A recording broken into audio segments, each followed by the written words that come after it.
Bonjour tout le monde! Bienvenue dans cette vidéo. Aujourd'hui, je vais faire mes semis de curcubitacées. Donc, tout ce qui est concombre, courgettes, melon d'eau. Parce que vraiment, le début mai, c'est le moment idéal pour faire nos semis de curcubitacées, du moins les plants qui vont aller dans le potager à l'extérieur. Si vous voulez les mettre en serre, bien sûr, vous pouvez commencer un petit peu plus tôt. Moi, j'ai déjà fait ceux pour la serre il y a 2 semaines environ. Une erreur que les gens font souvent, c'est de commencer leur semis de curcubitacées beaucoup trop tôt. En fait, les curcubitacées, que ce soit les courges, que ce soit les melons, que ce soit les concombres, ça prend seulement de 3 à 4 semaines avant d'être en mesure de pouvoir les transplanter directement à l'extérieur. Donc, ça ne sert à rien de les faire trop tôt parce qu'il s'agit de plants qui vont croître très rapidement. Petit aparté avant de continuer, je voulais filmer à l'extérieur parce qu'il fait beau, je voulais profiter du soleil. Alors, j'ai mis mon micro avec ma petite moumoute dessus, mais là, on entend beaucoup la route pas loin d'ici, donc ça se peut que ça soit très bruyant, peut-être le vent un petit peu, donc je m'en excuse. Si c'est trop bruyant, bien, baissez le volume, regardez les images. J'en suis désolée, je fais un petit test aujourd'hui. Pour faire mes semis de concombres, de courgettes ou de melons, j'utilise des godets quand même assez gros, par exemple un format comme ça ici, ou encore un format un petit peu plus petit, mais quand même assez gros, comme ça ici, ou de forme ronde comme ça. Donc, différents formats qui sont suffisamment gros parce que je ne vais pas faire de repiquage. On ne va pas repiquer à ce moment-là nos curcubitacées. Alors, déjà, on utilise un bon contenant parce qu'ils vont rester 3-4 semaines et ils vont croître très rapidement, comme je vous ai dit.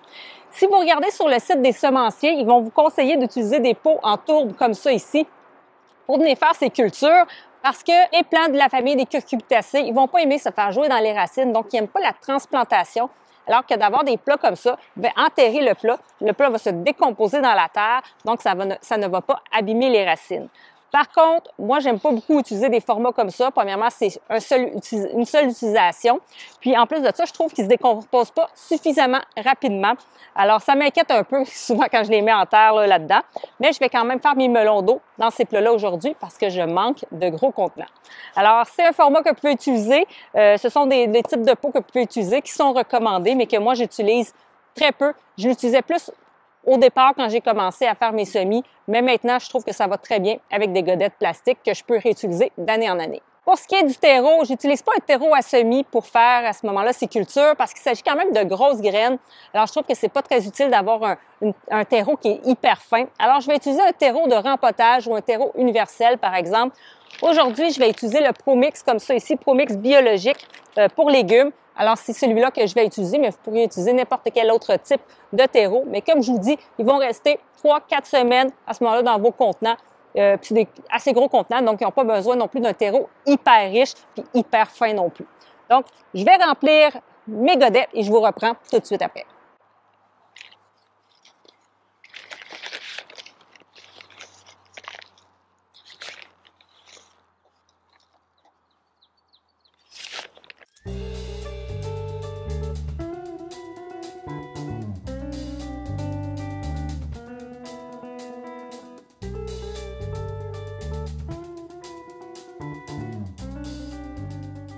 Donc, j'ai fini de remplir tous mes godets. Maintenant, je vais commencer avec mes courgettes. Je fais un plant de courgettes vertes, un plant de courgettes jaunes également. Parce que j'ai pas assez d'espace dans mon potager pour avoir plus que ça. Donc, ce que je vais faire, c'est que je vais juste venir tapoter comme ça pour m'assurer qu'il y ait du terreau à grandeur à l'intérieur. On n'a pas besoin de faire un petit lit de semences à la surface pour venir mettre nos graines. Bon, vous pouvez peser un petit peu si vous voulez. Ça peut venir compacter un petit peu à ce moment-là votre terreau. Alors, je vais commencer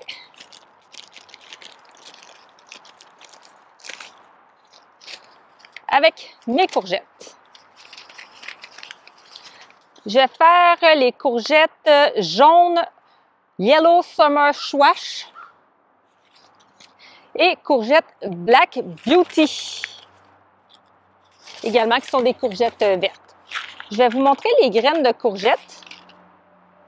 Ce sont des graines quand même assez grosses, comme vous pouvez voir. Si vous vous demandez de quel côté il faut mettre la graine de courgette, eh bien, il y a un côté, effectivement. Je ne sais pas si vous allez bien voir. Je vais essayer de m'approcher.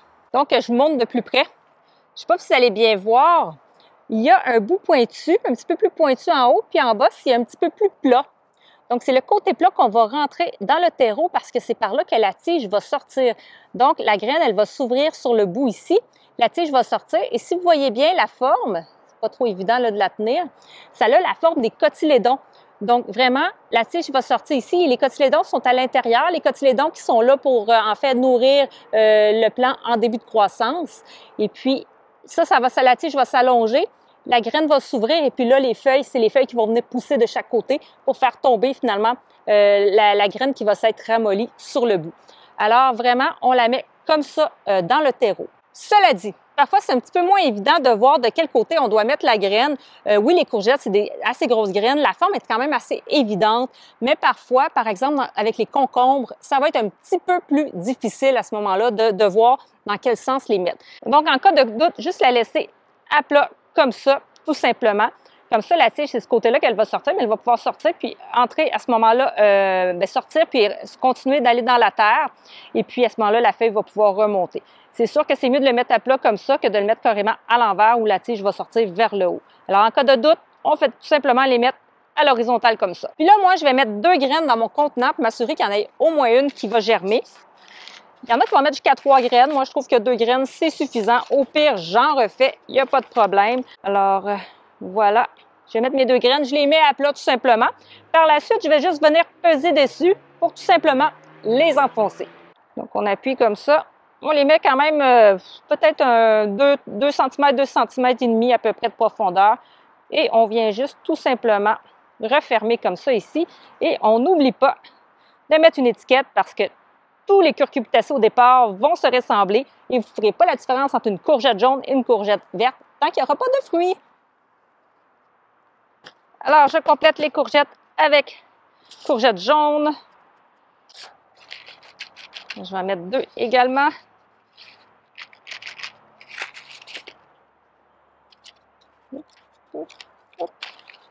Voilà. Et ceux-là, je vais les mettre directement sur le bon sens, donc le côté un petit peu plus plat. On voit la forme de la feuille. Le bout va sortir. À ce moment-là, la tige. Alors, je vais seulement la pousser comme ça. Comme ça. On laisse quand même une petite distance. Là, je l'ai peut-être mis un petit peu loin, mais une petite distance entre les deux pour laisser de l'espace parce qu'on ne va peut-être pas choisir rapidement là, lequel on va vouloir garder par la suite. On va garder seulement le plus beau plan. Donc, on va couper l'autre plan. Alors, on essaie de ne pas trop les mettre sur le rebord. Là, moi, je les ai mis très proches du rebord quand même. Donc, un petit peu plus proche, mais on laisse quand même un bon 2-3 cm entre pour pas que les racines viennent se mêler les unes avec les autres. Voilà. La courgette jaune. Donc, comme je vous disais, moi, je mets 2 graines pour m'assurer qu'il y en ait au moins une qui va germer. Par contre, je ne vais pas garder les 2 plants. Je vais garder seulement le plus beau plan. Tout simplement parce que ça ne se repique pas très bien des curcubitacées. Comme je disais tantôt, ça n'aime pas se faire jouer dans la racine. Donc, moi, je ne vais pas les séparer. Je ne prendrai pas cette chance-là. Alors, je vais juste garder le plus beau plan finalement. Donc, c'est pour ça que je ne mets pas 3-4 graines comme certains font. Puis après ça, ils vont en garder seulement qu'un. Je ne veux pas non plus gaspiller mes graines. Mais à 2, habituellement, ça fonctionne bien. J'arrive toujours à en avoir au moins un des 2 qui germe. Puis bien souvent, honnêtement, pour les curcubitacées, ça germe pas mal tous. Donc maintenant, je vais procéder au semis de melon d'eau. Donc, je vais prendre mes 4 pots de tourbe. Alors, je vais tapoter pour m'assurer qu'il y ait du terreau à grandeur. Moi, je vais faire 4 plants finalement de melon d'eau, 3 variétés différentes. La première variété qui est ma préférée, c'est la Blacktail Mountain. Je l'aime bien parce que premièrement, elle est précoce, elle est bien adaptée au climat qu'on a au Québec. En plus de ça, elle a un très bon goût. Il a un très bon goût, le plant de melon d'eau. Le melon d'eau a un très bon goût. C'est un melon d'eau qui est rouge à l'intérieur, qui a un beau vert à l'extérieur. Je vais vous montrer les petites graines de melon d'eau. Donc, pour le melon d'eau, c'est exactement la même chose que pour les zucchinis, les courgettes. Il y a le petit bout en bas qui est plus plat, par où la tige va sortir.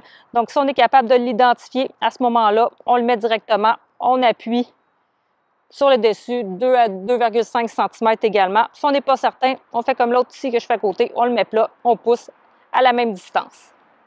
Donc, mes Blacktail Mountain, je vais faire 2 plants de ceux-là parce que ce sont mes préférés, comme je vous ai dit. Voilà. Et on n'oublie pas encore là de mettre nos étiquettes. Moi, je les ai déjà toutes préparées à l'avance. J'aime bien faire ça à l'avance comme ça. Je n'ai pas à tout le temps me ressalir et me nettoyer les mains avant de faire les étiquettes pour ne pas salir à ce moment-là les étiquettes. Donc voilà, je les mets ici. Ensuite de ça, je vais faire Sugar Baby. Donc ça, c'est une variété que plusieurs abonnés m'ont conseillé. Donc, c'est depuis seulement l'année passée là, que je l'utilise. Je l'ai mis dans ma serre l'année passée. Je l'ai trouvé bon. J'ai pu le déguster. Par contre, il est resté petit. Je ne sais pas si c'est cette variété-là ou si c'est le fait que je l'ai mis dans la serre et que j'ai peut-être pas assez arrosé dans la serre, malheureusement. Alors, je le réessaye cette année. Mais au niveau du goût, il avait bon goût. Puis, il est un petit peu moins précoce, celui-là, mais quand même, un délai plutôt raisonnable. Alors, Sugar.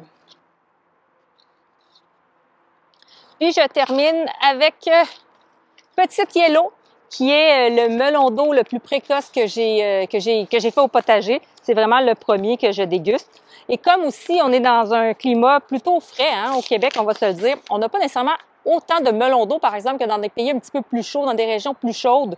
Donc, à ce moment-là, c'est bien d'avoir des variétés qui sont productives et hâtives. Et celle-ci, la Petite Yellow, est productive et hâtive. Donc, elle est excellente au Québec.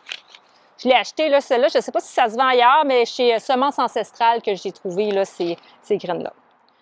Donc, on y va. C'est sûr que si j'avais plus d'espace dans mon potager, j'aurais beaucoup plus de plants de melon d'eau parce qu'on adore le melon d'eau.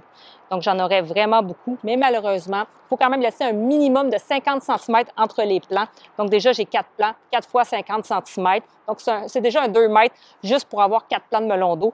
Je ne peux pas vraiment avec mon 30-37 mètres carrés. Je ne me souviens plus exactement combien j'ai. Je ne peux pas me permettre à ce moment-là d'en avoir plus que ça.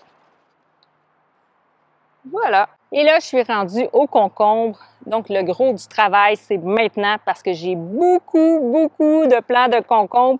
J'en mets beaucoup au potager parce que comme je les fais monter en hauteur, au lieu de les mettre à 60 cm comme il est recommandé, moi, je les mets à 30 cm les uns des autres et je les fais monter à ce moment-là sur un tuteur, sur une clôture, sur un treillis à moutons finalement. Donc, je peux me permettre d'en faire un petit peu plus. Et puis, j'ai souvent des idées de grandeur au niveau des concombres. On adore ça. Je sais que les gens préfèrent les tomates, c'est la reine au potager. Mais chez nous, c'est vraiment le concombre qu'on préfère de tout dans le jardin. C'est vraiment le concombre. On mange 2, 3, 4 concombres, puis on en mangerait plus. Des fois, on se limite parce qu'on va être sûr d'en garder pour les jours à venir. Donc, ce que je vais faire, c'est que je vais les faire dans mes gros conteneurs un peu plus petits. Ça ne change pas grand-chose. Le plus petit que j'ai, celui-ci, je vais le garder pour le... Comment il s'appelle déjà? Concombre mexicain, cucamelon, si je ne me trompe pas, non, ce qu'on donne. Donc, à ce moment-là, c'est des tout petits. Ce ne sont pas vraiment des concombres, mais qu'on dit que c'est des concombres, donc des tout petits formats. À ce moment-là, le plant il est aussi beaucoup plus petit, alors je vais le mettre dans mon plus petit contenant. Mais pour ce qui est du semis, ça se fait exactement de la même façon que la courgette, que le melon d'eau. Alors, je ne vous respecte pas tout ça. Je fais tout ça, puis je vous montre après, puis je vous explique un peu les variétés que j'utilise dans mon potager.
Pour ce qui est des variétés que je vais mettre dans mon potager cette année, bien sûr, je vais avoir des cornichons. J'aime ça, les petits cornichons. Puis au pire, on les laisse pousser un petit peu plus, puis ça donne des concombres. Donc, on adore ça. Donc, c'est sûr que des cornichons, j'ai des Early Russian. J'ai aussi des cornichons qui s'appellent des cornichons verts, tout simplement. Je vais mettre également des suaux longues, donc des concombres asiatiques. Je les aime bien, les suaux longues, ils deviennent longs. Premièrement, ça fait une bonne productivité, ça produit beaucoup. Ça produit de grands concombres, donc on en a beaucoup en quantité. C'est sûr que le goût, je les aime un petit peu moins que d'autres variétés, puis ils ont beaucoup de graines à l'intérieur, donc ça peut être un petit peu désagréable. La peau est un petit peu plus coriace, plus côtelée, mais vraiment, pour le côté original, c'est sûr que j'en mets au potager cette année. Je vais mettre aussi des Little Finger parce que j'aime bien le fait qu'ils soient minces et longs. Donc ça aussi, c'est plutôt original. Et puis, ce sont des bons concombres également. Je vais mettre aussi des variétés un peu plus classiques, là, des concombres de table notamment. Par exemple, des Market More. Je vais avoir des Bush Slicer, des Bush Crop également. Donc, ce sont d'autres variétés que je vais utiliser. Je vais mettre d'autres variétés aussi dans la serre. À ce moment-là, ce sont des variétés qui n'ont pas besoin d'être hybridées parce que la fleur, elle est auto-féconde. Donc, il s'agit, si je ne me trompe pas, des concombres anglais F1. Je me souviens pas exactement de la variété, mais ce sont des concombres anglais. Et j'ai mis un concombre télégraphe aussi que je vais essayer. À ce moment-là, lui, je vais probablement devoir venir faire la pollinisation là, dans mes petites fleurs. Mais ce sont les deux variétés que je vais mettre dans la serre. Donc, une fois qu'on est venu semer nos graines, on va donner un bon coup d'arrosage et on va s'assurer de garder le terreau bien humide jusqu'à la germination. Ça va être très important. Par la suite, à ce moment-là, les plantes de la famille des cucurbitacées, ils n'auront pas besoin d'énormément d'eau. Oui, il va falloir les arroser, garder quand même le sol humide, mais il ne faut pas détremper à ce moment-là. Il ne faut pas qu'il y ait trop d'eau au niveau des racines. Donc, on va essayer de faire attention. Vous pouvez le faire par capillarité, arroser par le bas. Comme ça, l'eau va monter par capillarité. Ou encore, vous pouvez toujours arroser par le dessus. Mais à ce moment-là, pour ces types de légumes-là, on va s'assurer de ne pas mouiller les feuilles. On ne veut pas qu'ils attrapent des maladies. Donc, on fait très attention d'arroser directement au pied de nos plants. Pour ce qui est de la germination, si vous les mettez dans un endroit où la température est d'au moins 20 degrés, même 25 degrés pour les concombres, c'est ça l'idéal, mais à 20 degrés, ça va. Ça devrait germer en dedans de 7 à 14 jours. Donc voilà, c'est aussi simple que ça de semer des concombres, des courgettes, des melons d'eau. On va se retrouver avec cette famille de légumes-là début juin, autour du 8 juin, c'est ma date de référence pour aller les mettre en terre. Bien sûr, je vous revois avant le début juin pour d'autres types de vidéos. À la prochaine! Au revoir!